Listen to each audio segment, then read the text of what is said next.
ইব্রাহিম আলাইহিস সালাম কিন্তু তার সন্তানকে মানুষ করেন নাই, মনে রাখবেন।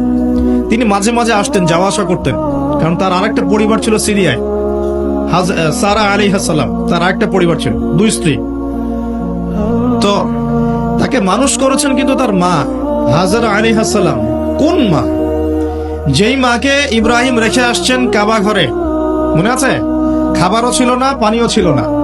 তিনি বলছেন, আপনি কেন রেখে যাচ্ছেন ইব্রাহিম আলাইহিস সালাম বলেন, আল্লাহর হুকুমে।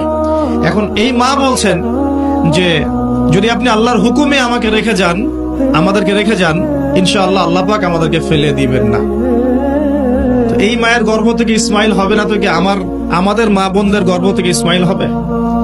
আমাদের মা বোনরা এখন কি করে?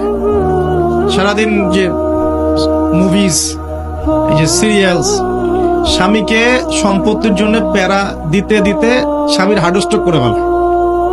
বহু স্বামী আছে হারাম খাইতে চায় না, স্ত্রীর পাল্লায় পর হারাম খায়। হ্যাঁ, আমি কিছু প্র্যাকটিক্যাল কথা বলছি। বহু স্বামী আছে হারাম খেতে চায় না, সন্তান সন্ততির স্ত্রীদের চাপে পড়ে তাকে 2 নাম্বারই করতে সে বাধ্য হয়। কেন করে? পরিবারের জন্য করে। আমরা কিন্তু বোকা পুরুষ মানুষ, আমরা যারা আছে আমরা কিন্তু আসলে বোকা জাতি, জানেন?